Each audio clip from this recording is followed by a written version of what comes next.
नमस्कार, welcome to career मंत्रा 9.1। मैं अंकित यादव आपके अपने यूट्यूब चैनल में आपका स्वागत करता हूं। जैसा कि थंबनेल देख करके आज समझ सकते हैं कि आज की क्लास में हम यूपी ट्रिपल एससी पैट 2023 के लिए प्रैक्टिस सेट नंबर 17 लेकर के आए हैं। और इस क्लास में हम जो 17 प्रैक्टिस सेट चल रहा है तो सबको पता ही होगा, जो पढ़ने वाले पुराने बच्चे हैं, कि हम इस क्लास में 20 क्वेश्चन डिस्कस कराते हैं भारतीय इतिहास, भारतीय राष्ट्रीय आंदोलन, भूगोल और भारतीय अर्थव्यवस्था के। ठीक है, तो सभी के 5-5 क्वेश्चन हम कराते हैं।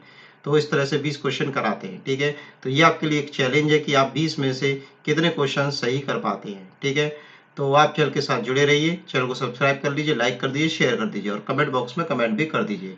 और इस क्या नाम है क्लास का जो पीडीएफ है आपको टेलीग्राम चैनल पर हमारे पे मिल जाएगा, तो आप टेलीग्राम चैनल को ज्वाइन करके वहां से पीडीएफ भी डाउनलोड कर सकते हैं। ठीक है, और हो सकता है कि कल मैं आपके लिए करंट अफेयर्स की क्लासेस भी शुरू कर दूंगा, तो उसमें हम 50-50 क्वेश्चन हर रोज डिस्कस करेंगे। ठीक है, जब भी क्लास लेकर के आऊंगा उसकी प्रैक्टिस सेट की, तो 50 क्वेश्चन उसमें डिस्कस करेंगे और टॉपिक वाइज भी करंट अफेयर्स भी हम देखेंगे पैट के अकॉर्डिंग। ठीक है, तो चलिए, चैनल को सब्सक्राइब कर चुके होंगे आप लोग, तो फर्स्ट क्वेश्चन की तरफ चलते हैं। सबसे पहले हम भारतीय इतिहास का फर्स्ट क्वेश्चन देखते हैं। भारतीय इतिहास का फर्स्ट क्वेश्चन है हमारा, बौद्ध साहित्य लिखा गया है। ठीक है, तो जो बौद्ध के साहित्य है वो किस भाषा में लिखे गए हैं? प्राकृत भाषा में, पाली भाषा में, संस्कृत भाषा में या फिर तमिल भाषा में? तो इस क्वेश्चन का राइट आंसर हो जाएगा पाली भाषा में। जो भी बौद्ध साहित्य लिखे गए हैं, ठीक है, तीनों जो पिटक लिखे गए हैं, त्रिपिटक, वो सभी जो है पाली भाषा में लिखे गए हैं। ठीक है, तो चलिए आगे की तरफ चलते हैं। और पिटकों के नाम आपको पता ही होगा, विनय पटक, सुत पटक और अभिधम्म पटक। ठीक है, नेक्स्ट क्वेश्चन है हमारा, सिंधु घाटी सभ्यता में कोई संकेत नहीं मिलता है। किसका संकेत नहीं मिलता है? गन्ने का, सरसों का, तिल का या फिर जौ का? तो इस क्वेश्चन का राइट आंसर आ जाएगा गन्ने का। सिंधु घाटी सभ्यता से बस गन्ने का कोई भी साक्ष्य नहीं मिलता, सरसों, तिल और जौ तीनों के साक्ष्य इस सभ्यता से मिलते हैं। ठीक है, और वैसे अगर देखा जाए, अगर फसलों के बारे में पूरी बात करूं तो इस सभ्यता से जो है गेहूं, जौ, कपास, खजूर, तरबूज, मटर, राई, सरसों, तिल, इन सभी के साक्ष्य मिलते हैं। और अगर मोटे अनाजों में बात करी जाए तो रागी, ज्वार, मटर की खेती के भी साक्ष्य यहाँ से मिलते हैं। और लोथल से जो है चावल के अवशेष यहाँ से मिले थे। आगे चलते हैं हम लोग।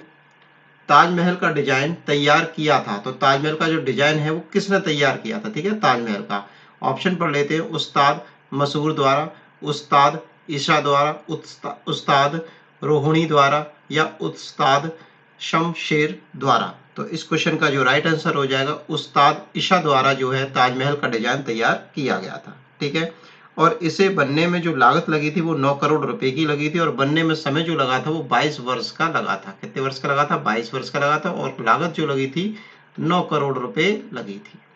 नेक्स्ट क्वेश्चन की तरफ चलते हैं हम लोग। भारत में पहली बार रेलवे इनमें से किस गवर्नर जनरलशिप के अधीन शुरू की गई थी? ऑप्शन है Lord Canning, Lord Dalhousie, Lord Hastings या फिर लॉर्ड कॉर्नवालिस? तो इस क्वेश्चन का राइट आंसर मोस्टली सभी को पता ही रहता है। तो लॉर्ड डलहौजी के टाइम पीरियड में जो है प्रथम बार रेलवे लाइन चलाई गई थी मुंबई से थाने के बीच में। ठीक है, 1853 में। कब चलाई गई थी? 1853 में मुंबई से थाने के बीच। नेक्स्ट क्वेश्चन देखते हैं। क्वेश्चन नंबर 5 है हमारा, 1857 के विद्रोह में झांसी की रानी लक्ष्मीबाई ने किसके सहयोग से ग्वालियर में विद्रोह किया था? ठीक है, तो किसकी हेल्प ली थी रानी लक्ष्मीबाई ने? ऑप्शन पढ़ लेते हैं। तात्या टोपे, नाना साहब, कुंवर सिंह या फिर बख्त खां? तो इस क्वेश्चन का जो राइट आंसर हो जाएगा तात्या टोपे। तात्या टोपे की मदद से झांसी की रानी लक्ष्मीबाई ने जो है ग्वालियर से विद्रोह किया था।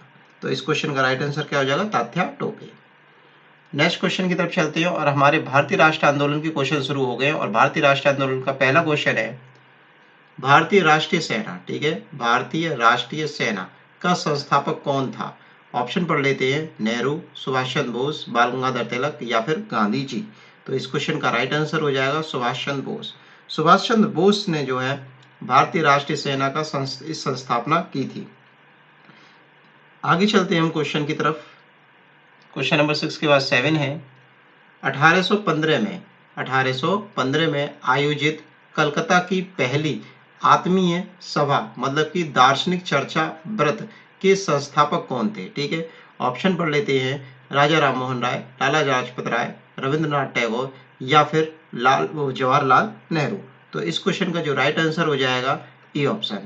1815 में जो है आयोजित जो की गई थी कलकत्ता में पहली आत्मीय सभा, उसके संस्थापक थे राजा राम मोहन राय।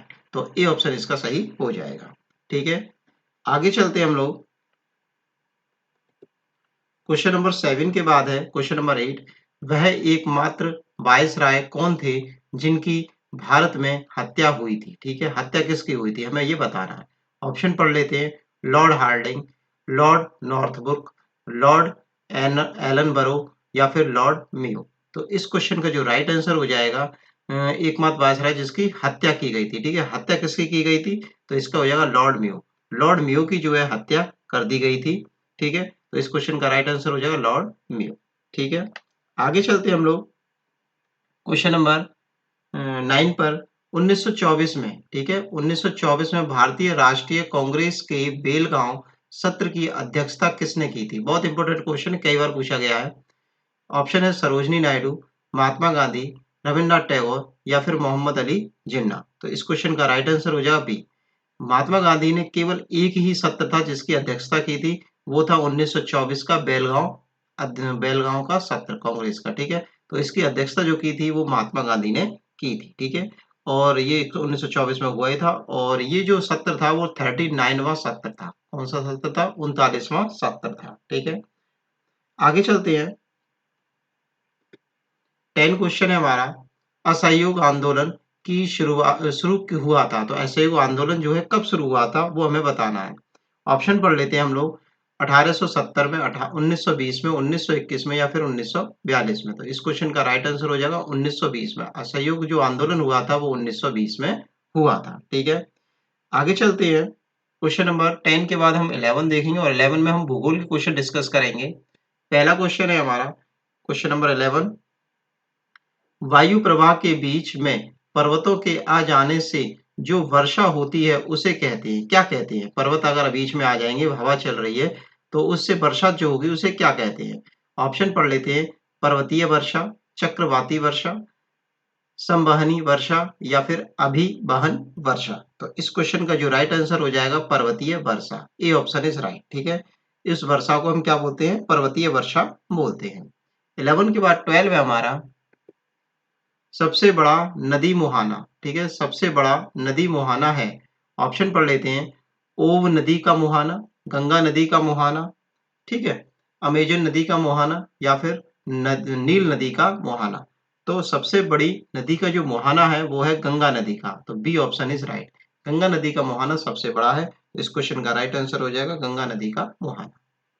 आगे चलते हैं। क्वेश्चन नंबर 12 के बाद 11 है हमारा, सॉरी 12 के बाद 13 है हमारा। लोकप्रिय गोपीनाथ बरदौली अंतरराष्ट्रीय हवाई अड्डा कहाँ स्थित है? ऑप्शन है गुवाहाटी में, नई दिल्ली में, अहमदाबाद में या फिर मुंबई में। तो इस क्वेश्चन का राइट आंसर हो जाएगा गुवाहाटी में। जो गोपीनाथ बरदौली अंतरराष्ट्रीय हवाई अड्डा है वो आपका कहाँ पर स्थित है? असम गुवाहाटी में स्थित है। ठीक है, आगे चलते हैं। कौन सी नदी बंगाल के शोक के नाम से जानी जाती है? ऑप्शन है हुगली नदी, ब्रह्मपुत्र नदी, दामोदर नदी या फिर स्वर्णरेखा नदी। तो बंगाल के शोक के नाम से जो नदी प्रसिद्ध है वो है हमारी दामोदर नदी। C option is right. Damodar नदी बंगाल के शोक के नाम से जानी जाती है, और इसकी जो लंबाई है वो 240 किलोमीटर है। कितनी है? 240 किलोमीटर। ठीक है, ये जो नदी है पश्चिम बंगाल में 240 किलोमीटर बहकर हुगली नदी में जाकर के मिल जाती है।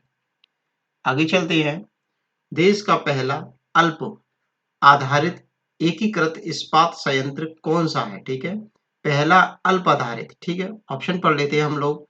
विजयनगर में, सेलम में, विशाखापट्टनम में या फिर भदावती में। ठीक है, भदापति में। तो इस क्वेश्चन का जो राइट आंसर हो जाएगा विशाखापट्टनम में। विशाखापट्टनम में देश का पहला अल्प आधारित एकीकृत इस्पात संयंत्र है। ठीक है, आगे चलते हैं। अब हम बात करेंगे इकोनॉमिक्स के क्वेश्चंस की। भारतीय अर्थव्यवस्था के क्वेश्चन देखेंगे, और भारतीय अर्थव्यवस्था का पहला क्वेश्चन है हमारा क्वेश्चन नंबर 16 है। समावेशी विकास किस पंचवर्षीय योजना का उद्देश्य था? ऑप्शन पढ़ लेते हैं।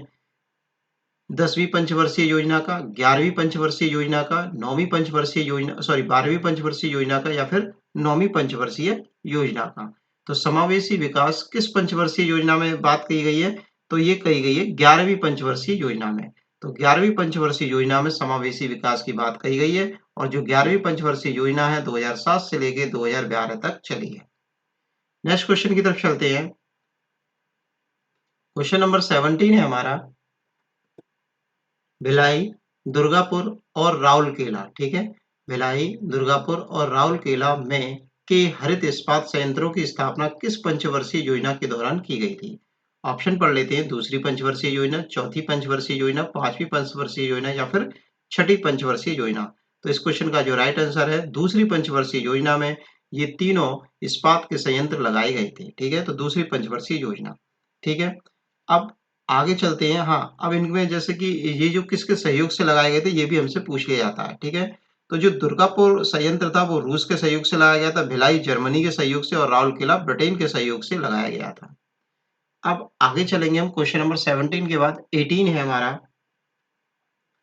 ऊर्जा दक्षता सेवा समिति द्वारा दायित्व के लिए उजाला योजना में जे का क्या अर्थ है? ठीक है, तो उजाला में जे का क्या अर्थ है? ठीक है, UJALA, ठीक है, उजाला में जे का क्या अर्थ है? ऑप्शन पढ़ लेते हैं। जीवन, ज्योति, जागृति या फिर जागरण। तो इस क्वेश्चन का जो राइट आंसर रहेगा वो है ज्योति, ठीक है। क्या अर्थ है इसका? जे का क्या अर्थ है? ज्योति, ठीक है। तो जे का क्या अर्थ है यहाँ पर? ज्योति। तो इस स्कीम में जो है जो है ये जो स्कीम चली थी, पहले तो ये जान लेती है, ये हमारी स्कीम जो चली थी 1 मई 2015 को चली थी, ठीक है।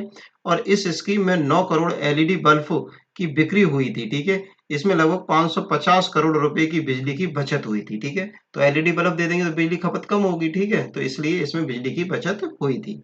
नेक्स्ट क्वेश्चन की तरफ चलते हैं। क्वेश्चन नंबर 18 के बाद है 19, तेंदुलकर समिति, ठीक है। तेंदुलकर समिति का गठन तेंदुलकर समिति का गठन किस लिए किया गया था? ऑप्शन है बेरोजगारी को मापने के लिए, विकास दर को मापने के लिए, गरीबी को मापने के लिए या फिर कृषि उत्पादन को मापने के लिए। तो सी ऑप्शन इसका सही हो जाएगा। गरीबी को मापने के लिए तेंदुलकर समिति का गठन किया गया था। तो सी ऑप्शन इसका सही हो जाएगा।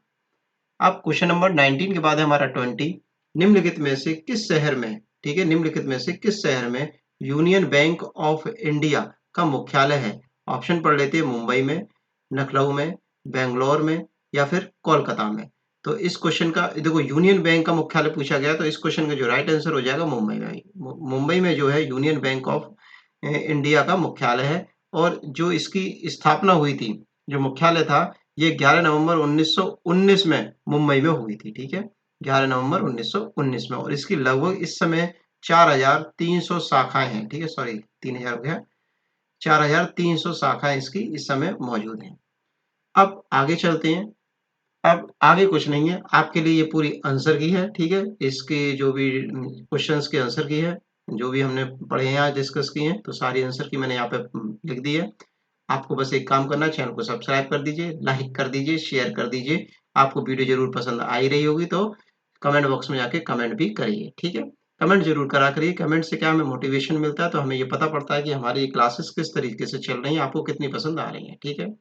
तो बस thanks for watching video, take care, bye bye, धन्यवाद।